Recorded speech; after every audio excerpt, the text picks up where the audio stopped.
معزز اساتذہ کرام، پیارے بچوں، آج کی اسمبلی میں آپ تمام لوگوں کا خیر مقدم ہے، اور آج کا خیر مقدم اس معاملے میں بھی بہت اہم ہے کہ اسلامی کیلنڈر کی شروعات ہو چکی ہے۔ اسلامی مہینہ شروع ہو چکا کل سے، اور آج اس کی دوسری تاریخ ہے، یعنی محرم کی دوسری تاریخ ہے، اور ہجری 1444 ہجری۔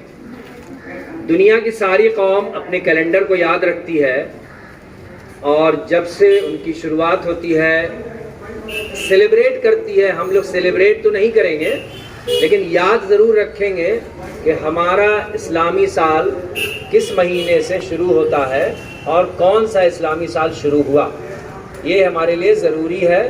ہم انگریزی کی تاریخ یاد رکھتے ہیں، غیر مسلم اپنی تاریخ یاد رکھتے ہیں، تو ہم بھی اپنی تاریخ یاد رکھیں گے، یہ ذہن میں سب کے رہنا چاہیے۔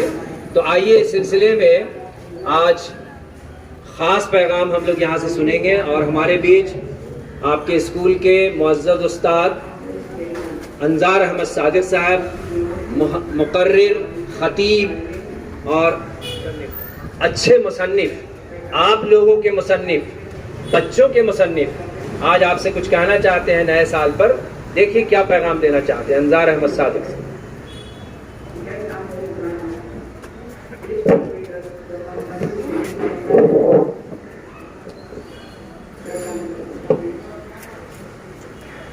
السلام علیکم ورحمۃ اللہ وبرکاتہ۔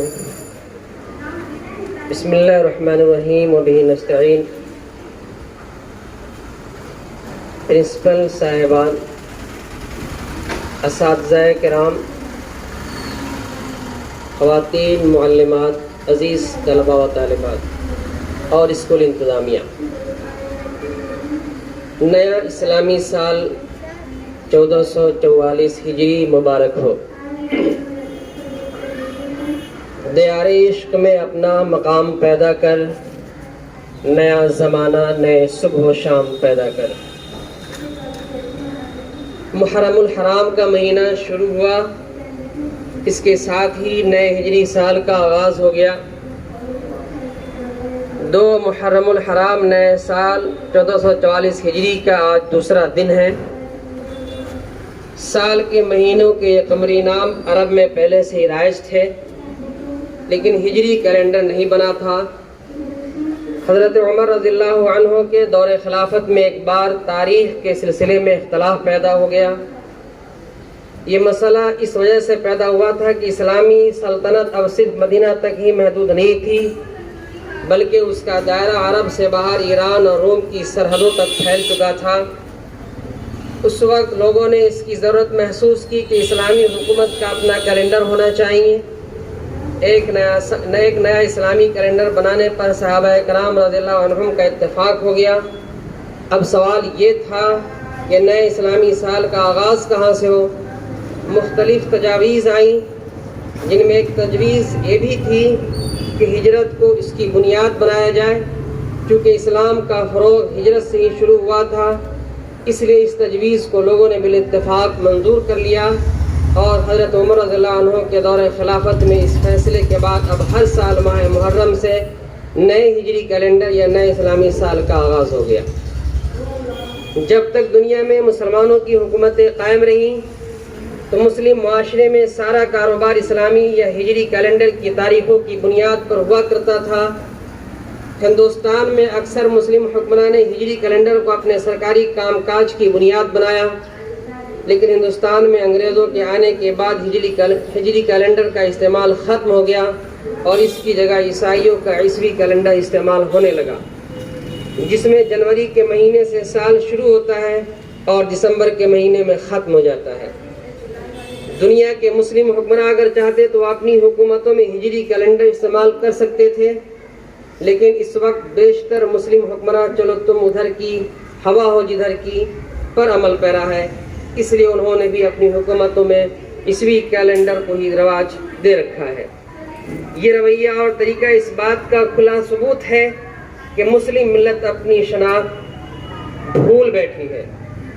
نئے سال کے آغاز پر گزرے ہوئے سال کا جائزہ لیا جاتا ہے کہ اس میں کیا پایا اور کیا کھویا. اسی طرح نئے سال میں کون کون سے اہم کام انجام دینے ہیں اور کن کوتاہیوں کا ازالہ کرنا ہے، اس کا منصوبہ بنایا جاتا ہے. پروگرام طے کیے جاتے ہیں، بجٹ تیار کیا جاتا ہے. گویا زندگی کے نئے دور میں نئے عزم و حوصلے کے ساتھ قدم رکھا جاتا ہے. اسی لیے اقبال نے پیغام دیا تھا کہ دیار عشق میں اپنا مقام پیدا کر، نیا زمانہ نئے صبح و شام پیدا کر. یوم عاشورہ یعنی 10 محرم کی فضیلت احادیث سے ثابت ہے کہ اسی دن موسیٰ علیہ السلام اور ان کی قوم کو فرعون سے نجات ملی. اسی مناسبت سے بنی اسرائیل یوم عاشورہ یعنی 10 محرم کو روزہ رکھا کرتے تھے. حضور اکرم صلی اللہ علیہ وسلم کو جب اس کا علم ہوا تو آپ صلی اللہ علیہ وسلم نے فرمایا کہ موسیٰ علیہ السلام کی یادگار منانے کے ہم زیادہ حقدار ہیں. لہذا آپ صلی اللہ علیہ وسلم نے امت کو اس دن روزہ رکھنے کا حکم دیا اور بنی اسرائیل سے فرق کرنے کے لیے فرمایا کہ 2 دن روزہ رکھا جائے، 9-10 محرم یا 10-11 محرم الحرام کو. لہذا صرف روزہ رکھنے کے علاوہ محرم کے مہینے میں ہونے والے تمام خرافات اور بدعات سے ہم اہل ایمان کو دور رہنا چاہیے. اللہ تعالی ہم سب کو اسلامی احکامات اور روایات پر چلنے کی توفیق عطا فرمائے. آمین یا رب العالمین. والسلام علیکم ورحمۃ اللہ وبرکاتہ.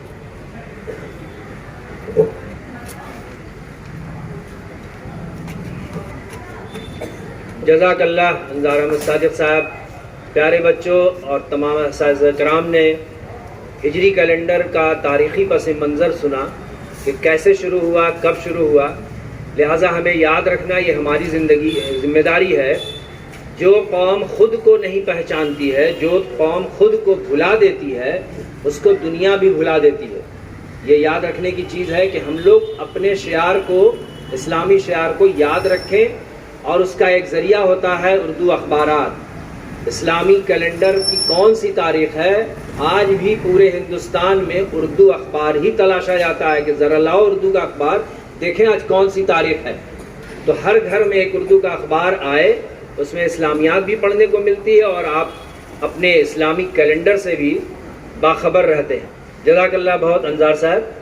اور اب آج آخری کڑی محمد صادق حفظ سیکشن دعا کے لیے.